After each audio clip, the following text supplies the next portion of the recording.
Good morning everyone. आज कर रहे बच्चों हम लोग क्लास 10th मैथ्स एनआईओस का chapter number 24 data and their representations. और आज हम कर रहे हैं इसकी एक्सरसाइज 24.2। तो पढ़ते हैं फर्स्ट क्वेश्चन। क्वेश्चन कह रहा है give an example of a raw data and an arrayed data.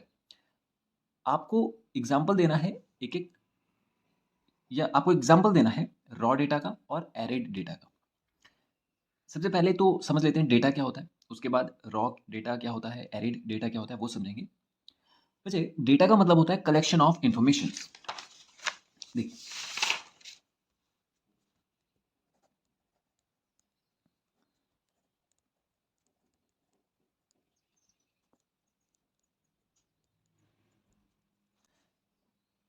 कोई भी इंफॉर्मेशन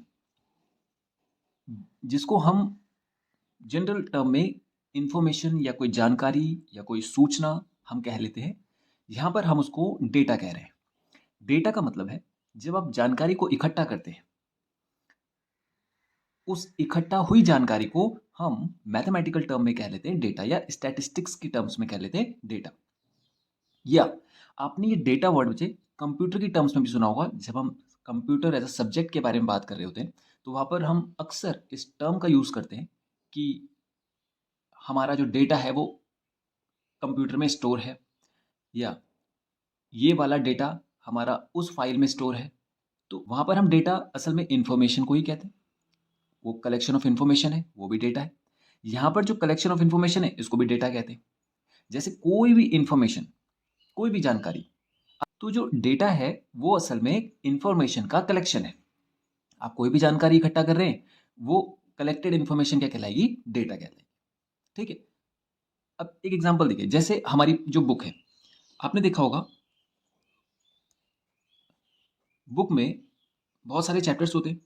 जैसे फर्स्ट चैप्टर नंबर सिस्टम का हो गया, सेकंड चैप्टर हमारा एक्सपोनेंट एंड रेडिकल्स हो गया, ऐसी थर्ड चैप्टर हो गया, फिर फोर्थ, ऐसे करते करते हमारे पास जो चैप्टर्स हैं बुक्स के अंदर, वो हर एक चैप्टर अपने आप में एक इंफॉर्मेशन है पर्टिकुलर टाइप की। जैसे देखिए आप, नंबर सिस्टम में जो इंफॉर्मेशन होगी वो इसी टॉपिक से रिलेटेड होगी। एक्सपोनेंट एंड रेडिकल्स में इसी टॉपिक से रिलेटेड इंफॉर्मेशन होगी। ऐसी कंस्ट्रक्शन में उससे रिलेटेड इंफॉर्मेशन होगी। जो पूरी बुक है वो इन सारी कलेक्टेड इंफॉर्मेशन का एक कॉम्बिनेशन है। आप देख रहे होंगे ये जो पूरी बुक बन रही है, ये जो सेक्शन में इंफॉर्मेशन है, इनके इकट्ठा होने से बन रही है। अब जो बुक्स है, बुक के अंदर जो चैप्टर्स हैं, आपने देखा होगा इसमें बच्चे कुछ तो नंबर्स होंगे और कुछ वर्ड्स होंगे। तो जो नंबर्स वाले हैं वो भी डेटा है और जो वर्ड्स वाले हैं वो भी डेटा है। जैसे हमें चैप्टर बताया जा रहा है नंबर सिस्टम, तो वहां पर जब नंबर सिस्टम, नंबर्स के बारे में डेफिनेशन है, सपोज कीजिए वहां पे बोल रहा है नेचुरल नंबर। नेचुरल नंबर, अब नेचुरल नंबर की डेफिनेशन बता रहा है, तो डेफिनेशन तो वर्ड्स में होगी, तो वो भी डेटा है। और जब एग्जाम्पल बताएगा, एग्जाम्पल में बताएगा 1 2 3 एंड सो ऑन, तो ये नंबर्स में, ये भी डेटा है। तो आप देख रहे हैं यहाँ पे वर्ड्स में और नंबर्स में दोनों ही तरह से डेटा को रिप्रेजेंट किया जा रहा है। तो ये वाला जो वर्ड्स में, इसको कहते हैं हम लोग क्वालिटेटिव डेटा, और जो नंबर्स में उसको कहते हैं क्वांटिटेटिव डेटा। क्वांटिटेटिव का मतलब होता है कि ये क्वांटिटी बताता है। जैसे हम कहें कि वो नंबर्स बताएगा कितना है, 10 है, 20 है, 50 है, 100 है ना। और ये क्वालिटी में बताता है। क्वालिटी का मतलब यहाँ पे नंबर्स की बात नहीं हो रही होती है, केवल फैक्ट्स और वर्ड्स में बात हो रही होती है। वो मतलब वर्ड्स में बात हो रही होती है, नंबर्स का यूज यहाँ पर करेंगे क्वांटिटेटिव में। ओके, तो ये तो हो गया डेटा, कि डेटा किसे कहते हैं। अब मान लीजिए आपको एक टास्क दिया गया कि आप अपनी क्लास में जाएं और जितने स्टूडेंट हैं उन सबका वेट मेजर करके बताइए। आपको बताना है कि आपकी क्लास में जितने बच्चे हैं उनका वेट क्या है।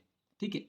तो आपने क्या किया, आप क्लास में गए, आपने फर्स्ट रो से शुरू किया और आपने एक एक करके सबका जो वेट है वो मेजर करना शुरू किया।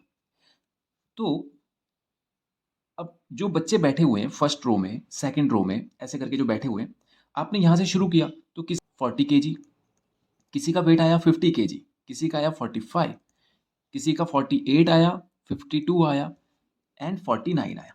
ठीक है। अब यहां पर इस डेटा को देखिए, आपने ये डेटा उठाया, कोई ऑर्डर नहीं है इस डेटा का, ये रैंडमली आपने यहाँ पर लिखा हुआ है, आपने नोट जो किया है डेटा को, ये आपने अपनी सहूलियत के हिसाब से वहाँ पे इसलिए किया क्योंकि बच्चे जैसे बैठे हुए थे, आपने वैसे-वैसे डेटा कलेक्ट किया। आपने अभी आपको ज़रूरत नहीं है ऑर्डर में इसको अरेंज करने की, अभी आपका जो ध्यान है वो सारा इस पे कि पहले मैं डाटा को कलेक्ट तो कर लूँ। जैसे ही आपने कलेक्ट किया, अब आपने इससे कुछ कॉन्क्लूजन्स निकालने हैं। जैसे जब आप डेटा लेकर जाएँगे, जिन्होंने आपसे डेटा मँगाया था, तो वहाँ पर इस डेटा के ऊपर कुछ कैलकुलेशंस होंगी। यानी वो असल में जानना चाह रहे थे कि एवरेज जो वेट है बच्चों का वो कितना है, सबसे ज़्यादा किसका है, सबसे कम किसका है। तो ये बहुत सारी कैलकुलेशन उन्हें करनी थी। तो फिर इसके लिए उन्होंने क्या किया, ये जम्बल्ड जो इन्फॉर्मेशन है, ये थोड़ा-सा डिफ़िकल्ट है टू अंडरस्टैंड और इसको समझना इसको सही ढंग से कैलकुलेट करना थोड़ा कॉम्प्लिकेटेड है। तो उन्होंने क्या किया, इसको सही ढंग से अरेंज कर दिया, असेंडिंग या डिसेंडिंग ऑर्डर में। सबसे पहले 40 लिखा, फिर 45 लिखा, फिर 48 लिखा, फिर 49 लिखा, फिर 50 लिखा और 52 लिखा। अब यहाँ से हमें सबसे छोटा जो सबसे कम जो वेट है वो और सबसे ज़्यादा वेट है वो भी मिल रहा है। ठीक है? ये असेंडिंग ऑर्डर में दिख रहा है हमें। इसको मैं डिसेंडिंग ऑर्डर में भी लिख सकता था।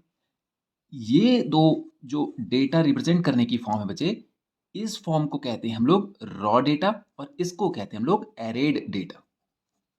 समझ गया? यानी रॉ डेटा वो डेटा होता है जिसमें इंफॉर्मेशन को एज़ इट इज़ रिप्रेज़ेंट किया जाता है जो कि कलेक्शन के टाइम पे आपने नोट किया था। समझ गए आप? उसको कहते हैं हम लोग रॉ डेटा। और एरेड डेटा वो डेटा होता है जिसमें आप उसी इंफॉर्मेशन को रिप्रेजेंट करते हो अरेंजमेंट के साथ, या तो आप उसको इंक्रीजिंग ऑर्डर में लिखो या आप उसको डिक्रीजिंग ऑर्डर में लिखो। ओके, तो इसको कहते हैं तो रॉ डेटा और एरेड डेटा, बस यही यही फर्क है। रॉ डेटा मतलब कि इंफॉर्मेशन कलेक्ट करने के टाइम पे जो रिप्रेजेंटेशन था वही रॉ है, और उसको असेंडिंग या डिसेंडिंग ऑर्डर में अरेंज करना वो एरेड डेटा है। ओके, तो डेफिनेशन क्या होगी रॉ डेटा की?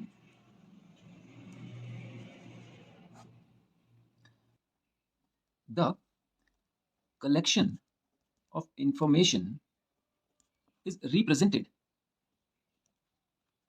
as they were collected at the time of collection. The collection of information, या information is represented as they were collected at the time of collection, ऐसा भी कर सकते हैं आप। The collection of information, information का वो collection यानी वो group of information का representation जो उसको कलेक्ट करने के टाइम पे आपने दिया था वो कहलाएगा हमारा raw data.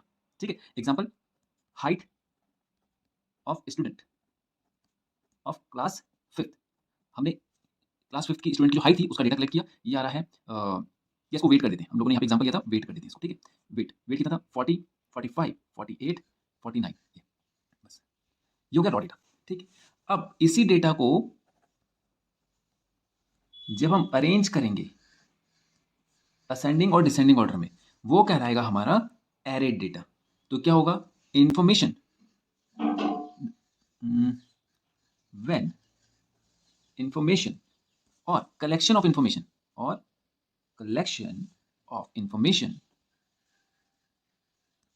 is represented or arranged in ascending or descending order is called arrayed data. अब एग्जांपल इसी को लेंगे हम लोग, weight of student of class 5th कितना हो जाएगा, इसको अरेंज करेंगे हम लोग। अच्छा, ये तो हमने इसको रॉ फॉर्म में अरेंज कर दिया था बच्चे, ये एग्जांपल सही कीजिए। 48 यहाँ पे लिख दीजिए, इसको 48 49 यहाँ पे इसको 42 कर दीजिए, तब ये रॉ हो जाएगा। ठीक है, फिर इसको 41 कर दीजिए। अब इसको अरेंज कीजिए यहाँ पे, सबसे पहले 40, फिर 41, फिर 42, फिर 48, फिर 48 और फिर 49। यहाँ पे देखिए एग्जांपल ये गलत हो गया था, इसको सही कीजिए। और यहाँ पर ये देखिए, तो जब आप इसको अरेंजमेंट देंगे, असेंडिंग में दें या डिसेंडिंग में दें, ये कहलाएगा हमारा कौन सा, एरेड डेटा। ओके, तो ये हो गया बच्चे फर्स्ट क्वेश्चन हमारा कंप्लीट। अब करते हैं क्वेश्चन नंबर 2। पढ़ते हैं बच्चे, सेकंड क्वेश्चन क्या है। बोल रहे height of 30 girls in centimetre in class 9th are given below. आपको क्लास 9th में जो गर्ल्स हैं उनकी हाइट दी गई है और ये सेंटीमीटर में दी गई है, और टोटल 30 गर्ल्स हैं। आपको बोल रहा है determine the range of data, आपको रेंज बतानी है डाटा की। ठीक है बच्चे, रेंज का मतलब होता है कि डाटा कहां से लेकर कहां तक है, उसका जो डिफरेंस है।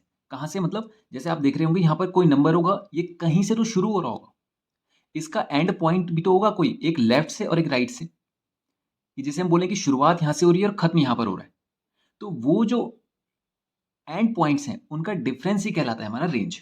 ठीक है, जैसे यहां पर आप देख रहे होंगे 140 सेंटीमीटर, फिर 140, आप देखें इसके यहाँ पे 139 आ गया, 139 से नीचे कोई वैल्यू जा रही है, देखिए 139 फिर से आ गया, कोई वैल्यू 139 से छोटा नहीं है, तो मतलब हमें एक लेफ्ट में एक एंड पॉइंट मिल गया, यानी स्टार्टिंग जो है हमारा डेटा वो कहाँ से हो रहा है, डेटा की स्टार्टिंग हो रही है 139 से।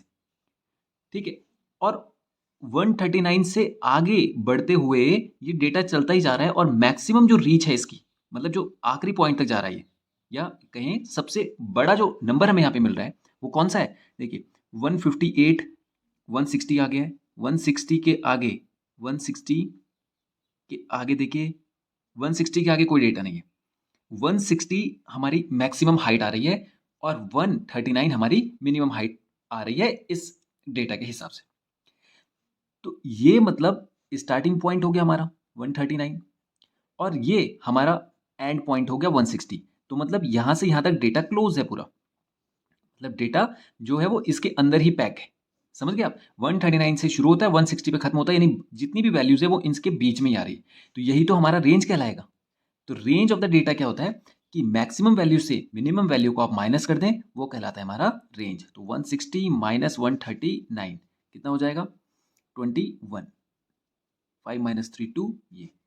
तो रेंज ऑफ डेटा कितना आ गया, 21 सेंटीमीटर।